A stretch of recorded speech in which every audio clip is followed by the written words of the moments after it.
ఓ పారిశుద్ధ్య కార్మికురాలికి సర్పంచ్ పదవి వరించింది. గ్రామ పంచాయతీలో పారిశుద్ధ్య కార్మికురాలిగా పనిచేసే మహిళ అదే గ్రామానికి సర్పంచ్గా ఎన్నికయ్యారు.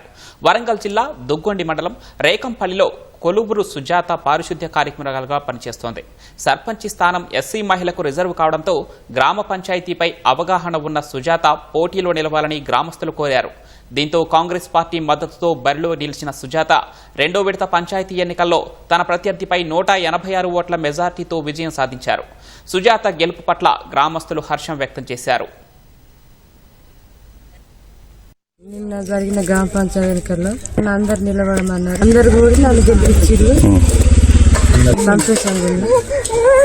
దాంతోపాటు సంవత్సరం నుండి మా మమ్మీ సేవలు అందిస్తుంది.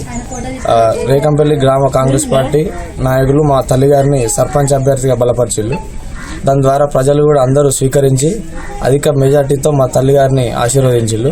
ఈ రోజు ఒక మహిళ స్వీపర్ గా పనిచేస్తున్న ఆమె సర్పంచ్ గా గెలిపించడం మా అందరికీ గర్వకారణం, రేకంపల్లికే గర్వకారణంగా ఉందని చెప్పి మేము భావిస్తా ఉన్నాం. అక్క నిలబెట్టడానికి కారణం మంచి మాట, మంచి మర్యాద. అందువలన అక్క నిలబెట్టి మహిళలందరూ ఎన్నుకొని అక్కకు ఓటు చేసి గెలిపించిళ్ళు. మా ఆఫీసులో పనిచేసినటువంటి పులుగురు సుజా గారు ఈ రోజు సర్పంచ్ గా 20వ తారీఖు మన ప్రమాణ స్వీకారం చేయడం జరుగుతుంది. ఎక్కడ చూడలేదు, వర్కర్ నుంచి వెళ్ళి సర్పంచ్ స్థాయికి వెళ్ళిపోయింది.